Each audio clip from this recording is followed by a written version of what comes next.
నమస్తే, నేను జీవి సత్యనారాయణ. ఇప్పుడు ఈ ఎపిసోడ్లో సెబీ ఇన్వెస్టర్ల కోసం ఒక హెచ్చరిక చేయడం జరిగింది. ఆ హెచ్చరిక ఏంటిదో మనం చూద్దాం. ఈ ఎన్ఎస్సి బిఎస్సి ఏదైతే ఉందో, ఆన్లైన్ ఏవైతే ప్లాట్ఫామ్స్ ఉన్నాయో, ఈ ఆన్లైన్లో ప్లాట్ఫామ్స్ ఎవరైతే చేస్తున్నారో మనము ఏం చూడాలి, ఏం చేయాలి అంటే, ఇప్పుడు ప్రజెంటు మార్కెట్ ఎప్పుడైతే బాగా ఆల్ టైమ్ హైకి పోతుందో, షేర్లు ఎప్పుడైతే బాగా పెరుగుతున్నాయో, అన్లిస్టెడ్ లిస్టెడ్ అని ఉంటుంది. లిస్టెడ్ అంటే మన ఎక్స్చేంజ్, ఎన్ఎస్సి బిఎస్సి ఎక్స్చేంజ్లో ట్రేడ్ అయ్యే వాటిని లిస్టెడ్ అంటాం. అన్లిస్టెడ్ అంటే ఇంకా ఎక్స్చేంజ్లో ట్రేడ్ కాకుండా ఉన్నటువంటి కంపెనీలు ఇంకా రాబోయే రోజుల్లో వస్తాయి అని చెప్పటం, అటువంటి వాటిని అన్లిస్టెడ్ షేర్స్ అని అంటాము. అంటే ఈ అన్లిస్టెడ్ షేర్స్ కొనకూడదని కాదు, కొనాలి. ఎవరి ద్వారా కొనాలి? ఎన్ఎస్సి బిఎస్సి ఎవరైతే రిజిస్టర్ అయినటువంటి బ్రోకర్లు ఉన్నారో వాళ్ళ ద్వారానే కొనాలి. ఒకటి. నెంబర్ 2, ఎప్పుడైతే మీరు కొనదలుచుకున్నారో ఎన్ఎస్సి బిఎస్సి రిజిస్టర్డ్ అయినటువంటి బ్రోకర్ల ద్వారా అవుతూ మనము ఏదైతే అన్లిస్టెడ్ షేర్ కొనాలనుకుంటే సెబీకి అది ఫైల్ చేసిందా లేదా అనేది చెక్ చేయాలి. ఈ సెబీకి ఫైల్ చేయడం ఏంటిదంటే వెబ్సైట్ ఉంటుంది, sebi.gov.in అని. ఆ వెబ్సైట్కి వెళ్ళాలి. అక్కడ ఫైలింగ్స్ అని ఒక వర్డ్ ఉంటుంది, దాన్ని క్లిక్ చేయాలి. చేస్తే ఏ కంపెనీలు ఎప్పుడు పబ్లిక్ ఇష్యూకి రావడం కోసం అప్లై చేసిండ్రు అనే డీటెయిల్స్ ఉంటాయి దాంట్లో, మనం చూసుకోవాలి. ఇప్పుడు మీకు ఎవరైతే అన్లిస్టెడ్ షేర్లు డెట్ కానీ ఏదైనా సరే వాళ్ళు మీకు చెప్పి ఇది కొనుక్కోండి, ఈ షేర్లు అన్లిస్టెడ్, రేపు రాబోయే రోజుల్లో పెరుగుతుంది అని అంటే మనం ఏం చేయాలి? సెబీకి ఫైల్ చేసిందా లేదా అంటే ఐపీఓ ఎప్పుడు వస్తుంది, 6 నెలలు వస్తుందా, 3 నెలలు వస్తుందా, నెలలో వస్తుందా అనేది తెలవాలి. ఒకటి. రెండోది, సెబీకి కనుక ఫైల్ చేసి ఉంటే ఆ ఐపీఓ మనము సెబీలో ప్రాస్పెక్టస్ ఉంటుంది, మనం ఏం చేయాలి? ఆ ప్రాస్పెక్టస్ చదువుకోవాలి.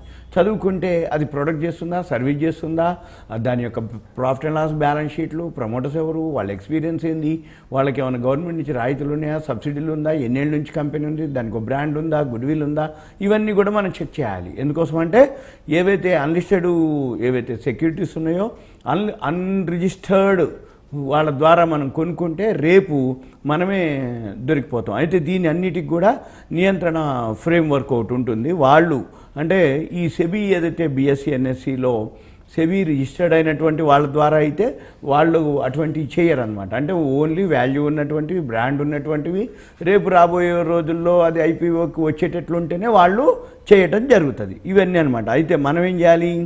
ఈ సెబీ అధికార పరిధిలో ఎవరైతే పెట్టుబడిదారులు ఉన్నారో ఇవన్నీ కూడా మనం ఏం చూడాలి? అబ్జర్వ్ చేయాలి. ఈ అబ్జర్వ్ చేయడానికి ఈ సెబీ ఏం చేస్తుంది? ఈ రెగ్యులేటరీ అనమాట. అంటే సెబీలో ఇటువంటి అన్ని ప్లాట్ఫామ్లు ఏవైతే ఉన్నాయో పర్యవేక్షణకి లోబడి ఉండవు, ఏది సెబీ పర్యవేక్షణకి. అందుకని ఏమవుతుంది? జరిగిన తర్వాత, నష్టం జరిగిన తర్వాత సెబీకి కంప్లైంట్ చేయడం, జరిగిన తర్వాత వాళ్ళు మేల్కొన్న తర్వాత అప్పటికి ఉపయోగం ఉండదు అన్నట్టు. అందుకని సెబీ ఏం చెప్తుంది? కొనుక్కునేటప్పుడే, అప్లై చేసేటప్పుడే, తీసుకునేటప్పుడే మీరు జాగ్రత్త వహించాలి. ఆ జాగ్రత్త ఏంటిది?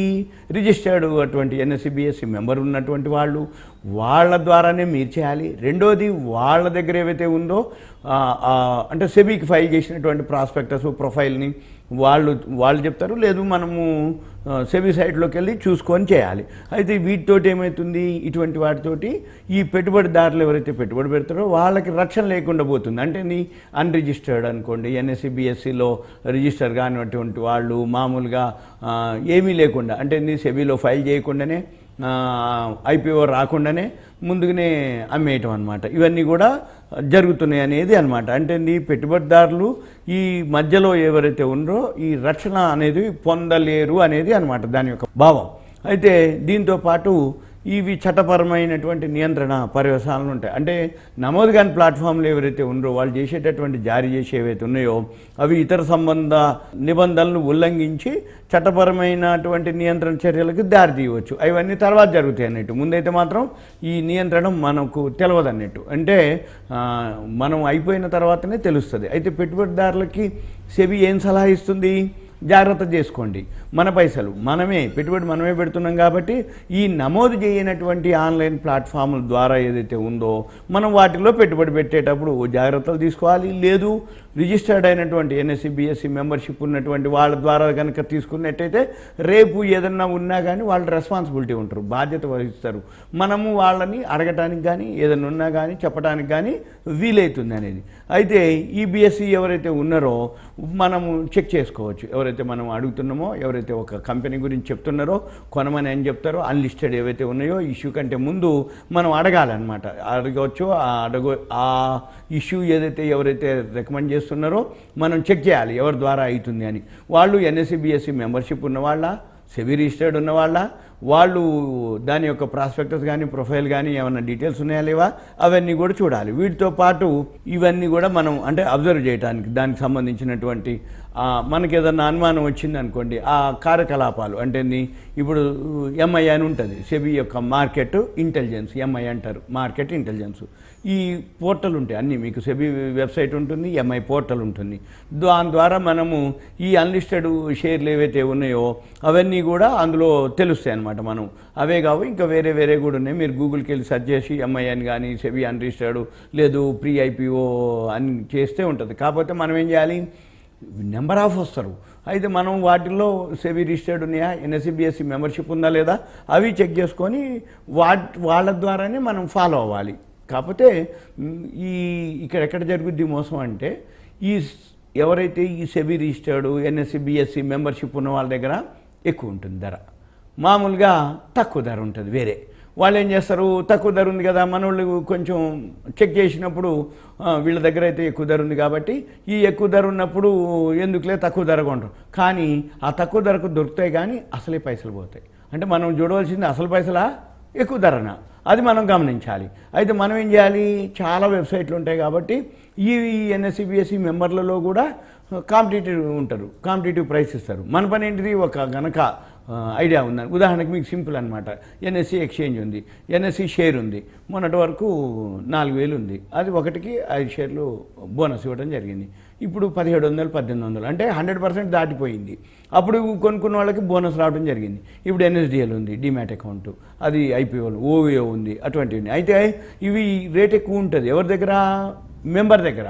అదే మీకు మార్కెట్లో తక్కువ దొరుకుతుంది కానీ అసలు పైసలు ఉండొచ్చు ఉండకపోవచ్చు, షేర్లు రావచ్చు రాకపోవచ్చు, ఇక అది రిస్క్తో కూడుకుంది. అది ఫాలో కావాలని చెప్పడం అనమాట.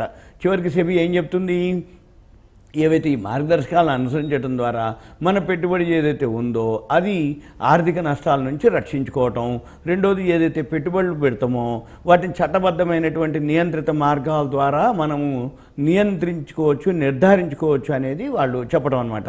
అంటే చివరికి ఏమిటి అంటే ఎవరైతే పెట్టుబడి పెడతారో, రెండు లిస్టెడ్ అన్లిస్టెడ్. లిస్టెడ్ అంటే ఏంది, ఎక్స్చేంజ్లో ట్రేడ్ అవ్వటం. ఇప్పుడు మోబిక్విక్ ఉంది, మోబిక్విక్ అంతకుముందు ప్రీ ఐపీఓ వచ్చింది, ఇప్పుడు ఐపీఓకి వస్తుంది. ఇప్పుడు స్విగ్గీలు ఉన్నాయి, అటువంటివి 760 కంపెనీలు సుమారుగా ఐపీఓలు మార్కెట్లో ఉన్నాయన్నమాట. మన పని ఏంటిది, ఈ 760 కంపెనీల్లో ఏవేవైతే ఉన్నాయో వాటిల్లో చూసుకొని, అంటే ఉదాహరణకి ఎన్ఎస్సి ఉంది, మన ఎస్బీఐ మ్యూచువల్ ఫండ్ ఉంది, ఫ్లిప్కార్ట్ ఉంది, టాటా క్యాపిటల్ ఉంది, ఇవన్నీ కూడా చాలా వరకు ఎటువంటి ఎన్ని ఉన్నాయంటే సుమారుగా మనకి 790 కంపెనీలు ఉన్నాయి. అటువంటివి అన్నీ మనం చేయక్కర్లేదు, వాటిలో ఎంటర్ అవ్వడానికి ఎన్ఎస్సి బిఎస్సి మెంబర్షిప్ ఉన్న వాళ్ళని చూడాలి, ప్రైస్ చూసుకోవాలి.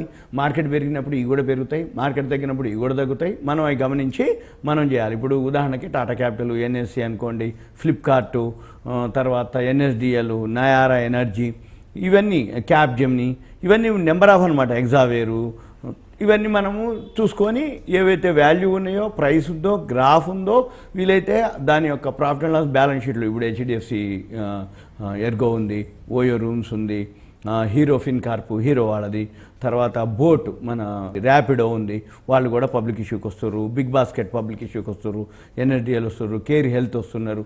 ఇవన్నీ కూడా నెంబర్ ఆఫ్ ఇష్యూస్ అనమాట. ఇవన్నీ టైం పడుతుంది హిందూజా. కాకపోతే మనం చూడవలసింది ఏంటంటే బ్రాండ్.